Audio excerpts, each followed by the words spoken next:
Welcome back to One of My Podcasting. Haven't talked much about television as much as what kind of new TV shows I've been watching because I really haven't been watching much. And I'll tell you what it is. There is certain programming that is streaming that is new and original content that's good. Okay. And some of it, because of the pandemic, we haven't had a lot of newly produced programming. So some of the programming that's been out there has been a little bit, underwhelming. Well, when Netflix or Amazon Prime, they decide to go and put out programming, they need to go and put out to try to get more interest into their product to keep people subscribing. One of the things they normally do will be, putting out programming that might come from another source, say from Britain or from other countries, and adapting it and subtitling it and things like that. Now, that's all well and good, but then there's also the thing that has to be said about how the new streaming networks and how they're trying to go ahead and play out the fact that they want to be able to get more people to listen to them, or more people to watch them.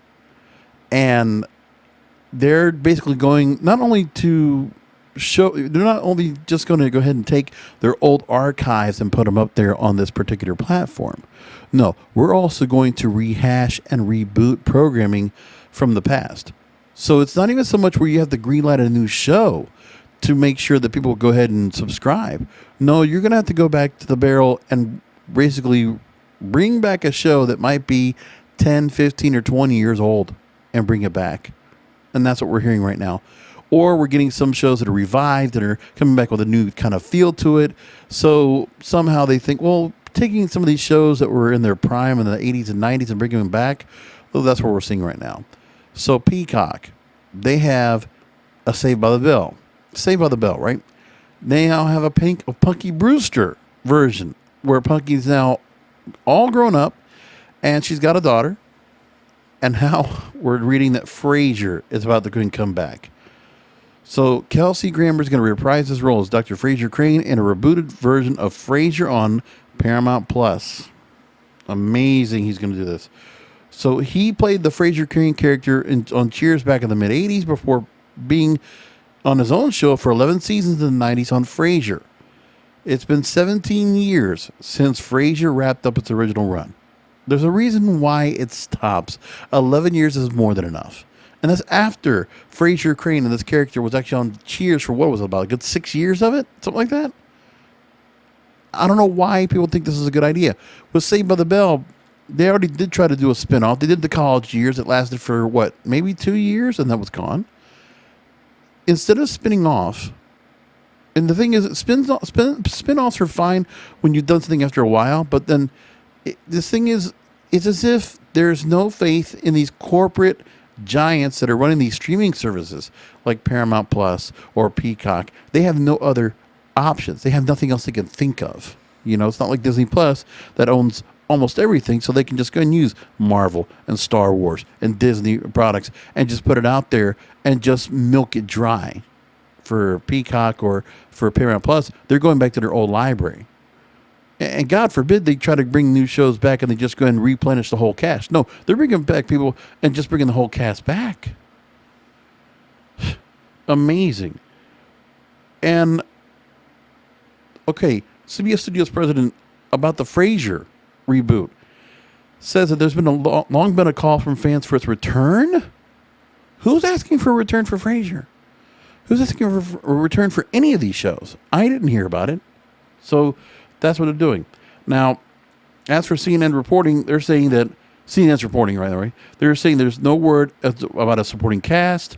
If Jane Leaves, who played Daphne, or David Hyde Pierce, who played Niles, are going to be coming back, we don't know. And there's going to be a new Sex and the City the next chapter, which will not include Kim Cattrall's Samantha. And Sex and the City was already around for the while, and they had 2 movies. So it wasn't like they were gone. Now we're getting a new series? You want to talk about people not wanting to go and subscribe. This is also for an older audience. So basically, with HBO Max, well, HBO Max is different because they have the Warner Brothers content. They have the movies and other things that got out there, all the HBO content as well. So for HBO Max to do what they're doing, I'm not too surprised by it. I guess I could see why. I mean, again, we saw Showtime bring back the L Word. They brought that back, right? Things like that can happen. But here's the thing. Now you're seeing the difference between the streaming channels that are going to go ahead and be experimental and put out grassroots content, seeing what it's going to do. And those that are going to say, oh, you know what? We're going to try something else. We're going to just, rehash or reboot. So the same thoughts that are being thought of to do over on the network TV, we're not going to do that on the streaming services. They don't learn. Murphy Brown, one and done. Will and Grace, one and done. Okay, they brought back Roseanne, and then the whole thing about that, Roseanne was a different anomaly. But of course, they saw how well it did. But then Roseanne said what she said, and then she got dropped off, and now the Connors continue. But again, it's a matter of, what are you going to do here? Like, it really sucks altogether. And the streaming channels are going to do what they're going to do here. This is what their idea of new content is. Well, it's not going to work. And those are short-term fixes. Instead, they're not giving anybody any chances to create new content. They're just rehashing stuff or rebuilding off of something else. They'll just retool, rehash, reboot. That's all they can think of. So we also hear Paramount Plus has plans for a new version of Rugrats with the original voice actors. They're going to bring back MTV shows like Road Rules, Behind the Music, and Yo MTV Raps, and a Criminal Minds revival from the CBS group.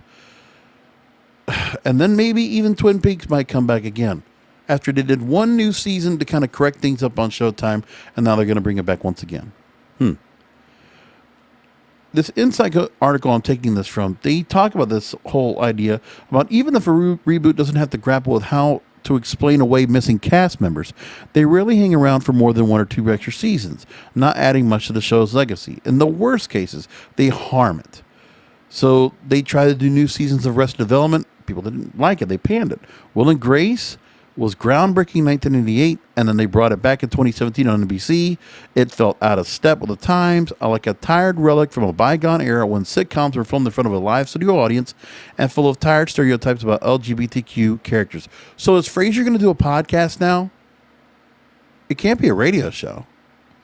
That whole concept's very antiquated. Phone calls? No. He has to do a podcast. How are you going to do that? Just unless he goes back to something else, but he can't be doing, radio. Doesn't make any sense. And the thought process from the corporates, I'm sure they're thinking like this too. And this is what InsideHook.com says in the article talking about this. We think we want to know what our favorite TV characters would be up to today, but most shows that become classics are able to do so because they've managed to capture lightning in a bottle or speak to a very specific moment in time. So the old showbiz adages always leave them wanting more. And it's considered sage advice. No one wants to see a 60-year-old Don Draper pitching new Coke in the 80s. Most shows hang on far too long the original runs as it is, right? Because of syndication. Try to get to those 100 episodes and that's it. So there's, for whatever reason, you can't accept that the streaming services you're going to create are going to be repositories for your archive programming and giving the chance people access to all this exclusive programming, which is what people were going to Netflix partly for as well, to watch, The Office or Friends, right? And now you're just going away with that. And it's like, no, we're going to insist we get this new content out. We're going to show you all the legacy content, and then we're just going to go ahead and build on top of that. That doesn't make any sense to me. But that's what they're going to do. So the question is here, is someone who's already paying for Peacock to watch old episodes of The Office, Discovery Plus to get their 90-Day Fiancé fix, AMC Plus to watch old episodes of Mad Men, and HBO Max to watch a new Sex and the City, really going to add another subscription on top of Netflix, Apple TV Plus, and Hulu, so they can watch a 66-year-old Kelsey Grammer continue to play a character he first started playing in 1994. Now, here's the thing. For the actors and actresses, they don't care. They're getting paid to do something they already know how to do. So to bring that back, I mean, again, it's a payday for them. It's not necessarily because they're going to be doing anything new and groundbreaking from it. I would think that some of these people would just prefer to go ahead and work on something else. But again, if some of these people are not doing anything right now, let's just bring them back. I guess that's the thought process. Is it going to work? What are we going to do? We're going to bring back Who's the Boss and get Tony Danza back over, right? Things like that. I'm like, what are you going to do?